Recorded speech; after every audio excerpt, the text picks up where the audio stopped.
In this video, we will hear Neville Goddard talking about a very interesting topic. He will talk about how to manifest whatever you desire using prayer, or in other meaning, how to pray to get whatever you want. Prayers are so powerful because they can shift your energy in an instant and reconnect you with the love of the universe. Consider prayer to be positive affirmation on steroids. When you pray, you are not simply sending yourself an affirmation. You are sending a message to the universe. The universe answers quickly and powerfully the moment you send out this positive energy to it. Every morning, make sure to include a manifestation prayer in your daily routine and confirm your power to co-create with the universe. Don't just say the prayer to say the prayer. Feel the weight of the words and let go of any resistance to the presence of joy, serenity, and love that is your natural inheritance. You could use prayer to manifest anything you desire. A lot of people are using prayers even to manifest financial stability and wealth. Praying for your finances is just as important as praying for anything else. The truth is that we need money to sustain ourselves while we're on earth. Scripture tells us that money answers all things, meaning that money is intended to help us meet our physical needs. So people use prayer to just have abundance in general. The abundance prayer is a request to the infinite source to take us in the midst of infinite abundance. It is an ancient form of calling God to become more abundant in life. We are surrounded by the abundance of God. Prayers are an integral part of our culture. Every religion has given importance to prayers. People travel to distant places to pray at a holy shrine for themselves and their loved ones. We also do our prayers in the quiet corner of our homes. An abundance prayer, as the name suggests, is a prayer to receive abundance. It is a request to God, or the universe, or the Creator to open the gates of expected and unexpected abundance. Now, this prayer for abundance and prosperity is not a desperate call. It is an earnest request to form a deep rapport with God. Now let's hear Neville in his own words. But before moving on, if you like our daily uploads, please make sure to subscribe to our channel. See you in the next video. The whole of life is just the appeasement of hunger and the numberless states of consciousness from which the individual can think and view the world. Only a means of satisfying that hunger. I say this because your state of consciousness is always being externalized. If you know how to move from your present state, if you dislike it, to the state that you would like to externalize, then you have the secret. That is what I will attempt tonight to tell you. For there are only states of consciousness pushed out, everything in this world, and all are contained within the individual. Now, in the Bible, we speak of prayer. And prayer to the world means begging, but not in the Bible. It's thanksgiving. It's praise. It's not petition. We speak in the Bible of repentance. The world thinks that it means to regret, to be remorseful. That's not what the Bible teaches. Prayer and repentance are almost synonymous terms. We are told to bear fruit that befits repentance. Then they say of the central character of the Scripture, you and your disciples eat and drink with sinners. And he replied, I have not come to call the righteous, but sinners to repentance. Leave the righteous alone. They're so self-satisfied. They're like themselves, so leave them alone. The word sin has nothing to do with breaking any moral code. The word sin means to miss the mark. That's what it means. You have a goal in life and you haven't achieved it, well, then you are sinning. You may have $1 billion and still are hungry for another. Well, then if you don't have the other, you are sinning. You may keep all the so-called codes of the world imposed upon you by the priesthoods of the world. That would mean nothing as far as the Scriptures go. To repent is simply a radical change of attitude. That is what repentance means. For if I radically change my attitude towards life, I will then view the world and see the world from that change of attitude. And that change is a change of consciousness. and that change will be externalized in my world. Now, repentance is at once man's responsibility and a gift of God. Now, let us show you what I mean by it. He said, I and my Father are one. Yet I go to my Father, for my Father is greater than I. We are one, yet my Father is greater than I. So I go to my Father. How do we arrive at this strange, peculiar statement? And what does it mean? In the office of the sent, I am not inferior to my essential being the sender, but only in the office of the sent I am restricted. I must live by faith. Faith in what? Faith in the sender. It's myself, the Father. For I and my Father are one. But when I am sent into this world to experience death and to experience the restriction of man, I am seemingly inferior to myself, the sender. So when I repent, I go to the sender. I first do what I have to do. So I say repentance is at once a responsibility of man and a gift from God. But now what is my responsibility? I want to change my world. Well, then I ask myself, what would I see if it were changed? How would I see the world if my world was exactly as I want it to be? How would I see it? Well, then see it. In my mind's eye, conjure a scene which would imply that it is true. Live as though it were true in my mind's eye. I know I can't make it so. But in the depth of my own being, the Father, He has the power to make it so. So now I go to my Father. How do I go to my Father? I first of all do what I am called upon to do. I enact a scene implying the fulfillment of my dream, and then I turn it over completely in thanksgiving to Him.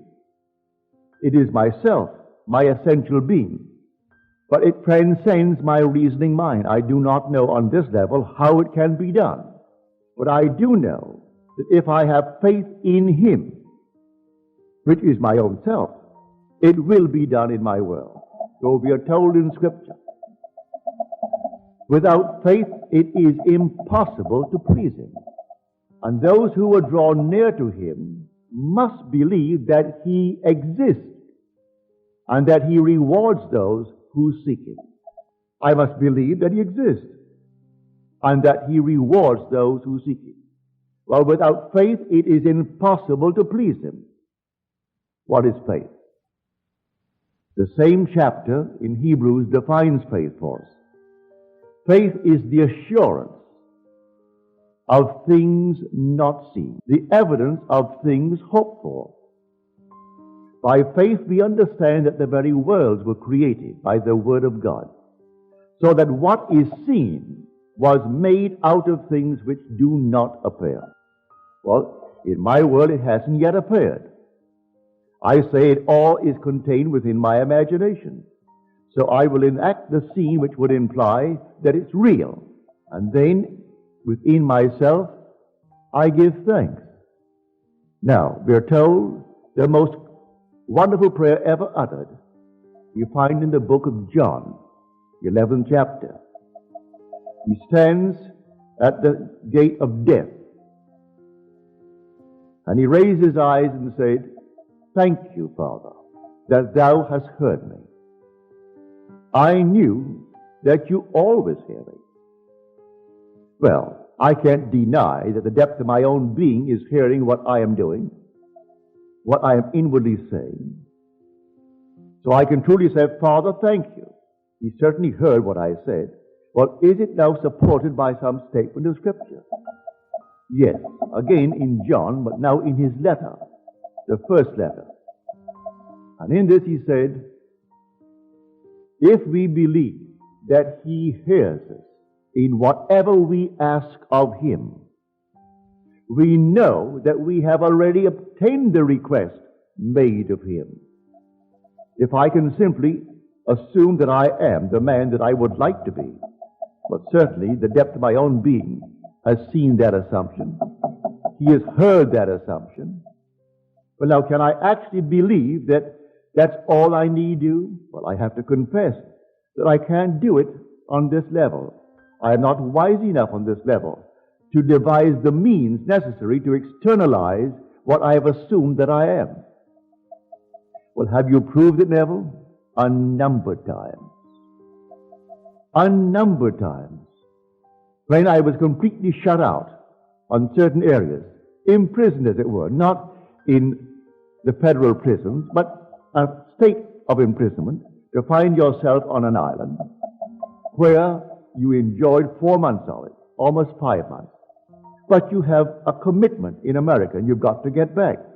And then to be told that there is no possibility of return until the very earliest September. And that will be the very earliest. And your commitment is in Milwaukee in the first week of May. What are you going to do then? No possibility. No ships are taking the passengers, and the list runs into thousands waiting all through the Indies, from Trinidad all the way up, all waiting. And you are in the island of Barbados without making any provision for your return to America when you sail for Barbados 5 months before. So what did I do? I simply sat in a chair in my hotel room, and I assumed I was on a little tender moving against the boat. Well, that was before the days of a deep water harbor. Now we have a deep water harbor. But then you took a small boat off to the ship, waiting maybe a half mile to sea. And then you walked up a gangplank. So I simply stepped up on the gangplank and walked up that gangplank in my mind's eye. If my mind wandered, which it did, I brought it right back to that first step and walked up again. It wandered before I got to the top, I brought it back again. And I trained it as you would a horse. The mind is an unruly animal, so I trained it. And I walked up step after step. When I got to the top, I turned around and put my imaginary hands on the rail. And I could smell the salt of the sea in the air. I looked back with nostalgia at the little island of Barbados. A mixed emotion.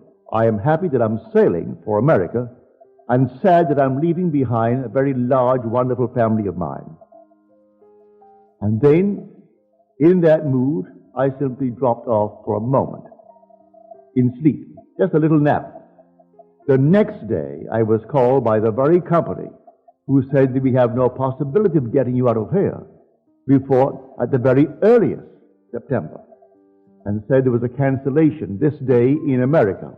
And they offered it to me in spite of the list of over 1,000 people waiting. It's not my concern why she or he or it canceled the passage. My prayer was answered. I did what I was called upon to do. For repentance is a radical change of attitude. She said, you can't get out? Well, I said, I am out. I'm on a boat. And the boat is headed towards New York City. That's all I wanted to do. So I did my responsibility. And the second part of repentance is a gift from God. So God has the way of externalizing it. What caused the woman or the man or something to cancel the thing? I was told afterwards, she was afraid. She was afraid, for some reason not explained, to make the trip. And so one passage was open, and I got that one room, because there were only 2 beds in it, and my little girl was only 3 years old. She could sleep with her mother, and I could climb up one flight and sleep on the upper bunk, and then take my 11 days back to New York City. I did what I was called upon to do. That's my responsibility, to enact a scene which would imply the fulfillment of my desire, and then surrender completely to my Father, for He has the power to externalize it. I do not know how to do it on this level. I haven't the wisdom. I haven't anything on this level to do it. So my faith is faith in my Father, faith in His power to externalize what I have done, all in imagination. So to me, that is prayer. That is repentance. I didn't sit down and felt for one moment that I had done something that was wrong, and that's why I couldn't get out. No sense of repentance like remorse, as the world teaches. That's not repentance. Repentance is simply a radical change of attitude. That's what the word means. Metanoia, but radical, right down to the root, and you change your attitude.